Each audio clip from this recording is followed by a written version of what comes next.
दोस्तों, I take की दुनिया में खुशामदीद। मेरा नाम इरशाद है और आज हम बात कर रहे हैं जिस तरह हमने एक सीरीज़ शुरू किया है ब्लॉगर का।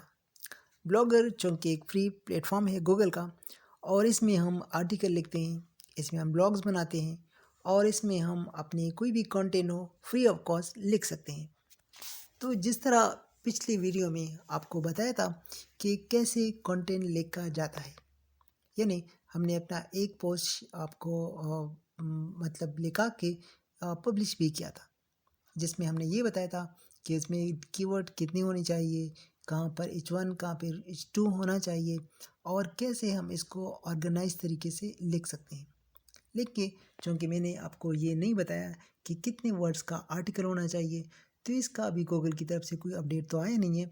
फिर भी ये ख्याल किया जाता है कि जितना डेटा ज़्यादा होगा इतना ज़्यादा मौका मिलेगा गूगल को, और उसमें से वो ज़्यादा से ज़्यादा फाइंड कर सकते हैं कि हम किस चीज़ पे फोकस कर रहे हैं। लेकिन अभी तक गूगल की तरफ से कोई इस पे अपडेट नहीं है कि आर्टिकल 1000 वर्ड्स का होना चाहिए, 500 का होना चाहिए, 2000 का होना चाहिए।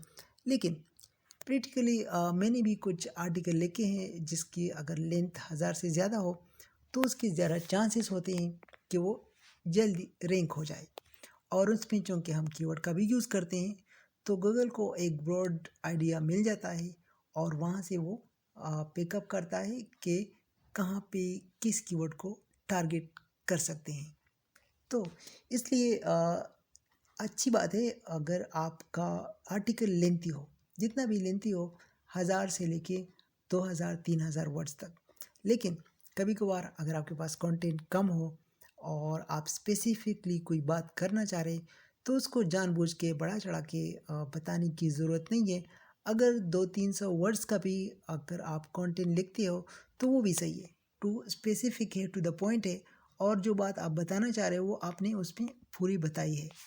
तो इस सूरत में अगर आपके पास वर्ड्स की ज़्यादा, यानी आपको अगर एक सिंपल सी चीज़ एक्सप्लेन करना हो, जो कि आपने एक्सप्लेन किया 200 या 300 वर्ड्स में, उसके बाद आपके पास कोई वर्ड्स तो है नहीं, आप वैसे उनको बढ़ा चढ़ा के बता रहे हो, दोबारा दोबारा सेम बात कर रहे हो, तो इससे अच्छा ये है कि आपको जो 300 वर्ड्स है उसी में रहने दी।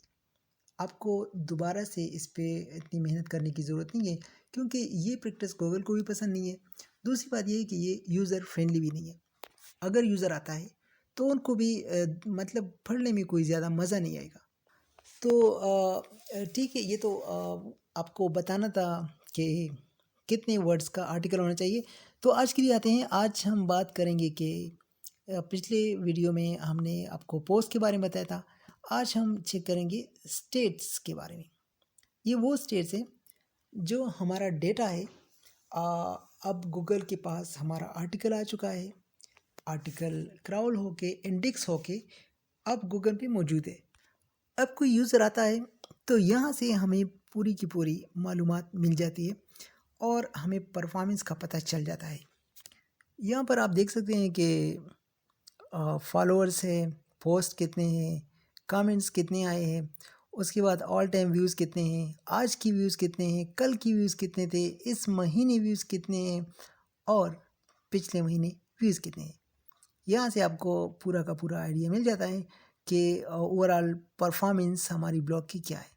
उसके बाद आप नीचे देख सकते हैं, आप यहाँ से भी इसको डेटा चेंज कर सकते हैं। 24 आवर्स का डेटा देखना चाह रहे हैं या महीने का देखना चाह रहे हैं, यहाँ तक कि आप पूरे साल का डेटा देखना चाह रहे तो वो भी देख सकते हैं। या ऑल टाइम कर ले, जब से आपने शुरू किया है ये ब्लॉग, वहाँ से आप डेटा देखना चाह रहे तो वहाँ से भी आप कर सकते हैं। यानी आपके पास फुल कंट्रोल है। और यहाँ तक कि नाउ पे क्लिक करके आपका जो रीसेंट एक्टिविटीज़ है वो भी आप चेक कर सकते हैं। उसके बाद जो आपका पोस्ट होता है या पेज होता है, क्योंकि हमारे पास पोस्ट भी होते हैं, पेजेस भी होते हैं, और इसका जो डिफरेंस है वो इसके लिए मैं एक वीडियो बनाऊंगा, वहाँ से स्पेसिफिकली आपको ये समझाऊंगा कि पोस्ट में और पेज में क्या फ़र्क है।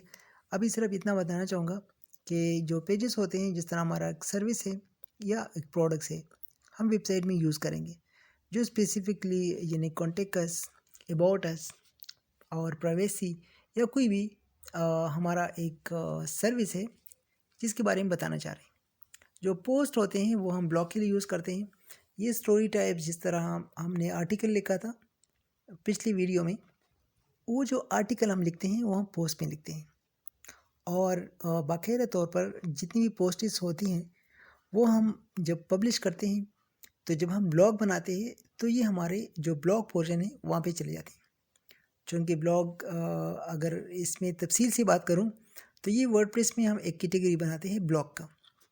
तो ठीक है, यहाँ तक काफ़ी तो उम्मीद है आपको ब्लॉग की और पेज की और पोस्ट की समझ आ गई होगी। तो ये जो हमारे पोस्ट हैं उस पे जो एनालिटिक्स यानी उसका जो डेटा है वो भी यहाँ से हम चेक कर सकते हैं, पेजेस का भी चेक कर सकते हैं। यानी स्टेट्स में आपको बाकायदा तौर पर बताया जाता है कि हमारे इस ब्लॉग पे कितने लोग आए, कितने लोगों ने देखा और कितने हमारे पास पोस्टें हैं और कितने लोगों ने कमेंट्स किया। वैसे अगर इसका डिटेल हम डेटा देखना चाह रहे तो इसके साथ हम एनालिटिक्स को अटैच करके वहाँ से भी चेक कर सकते हैं। और अगर हम सिर्फ और सिर्फ सर्च इंजन का डेटा देखना चाह रहे कि हमारे कौन कौन से पेजेस पे इम्प्रेशन आए, यानी लोगों ने देखा, किन लोगों ने क्लिक किया, तो ये फिर हम इसी ब्लॉग को अटैच करेंगे अपने कंसोल के साथ। जो गूगल सर्च कंसोल है वहाँ से हमें ब्रॉडली आइडिया मिल जाता है कि हमारे यहाँ पर रिसेंटली पोजीशन क्या है, हम कहाँ पे हैं और हमारी जो परफॉर्मेंस है वो कैसी जा रही है। तो दोस्तों आज तक इतना ही था। जो ब्लॉगर में हमारे पास स्टेट्स होते हैं पोस्ट के नीचे, इस ऑप्शन के बारे में आपको बताना था।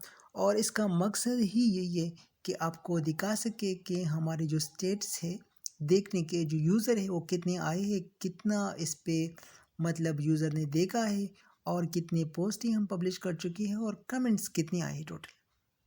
तो उम्मीद है वीडियो आपको पसंद आई होगी। इंशाल्लाह मिलेंगे नेक्स्ट वीडियो में, उस वक्त के लिए अल्लाह हाफिज़।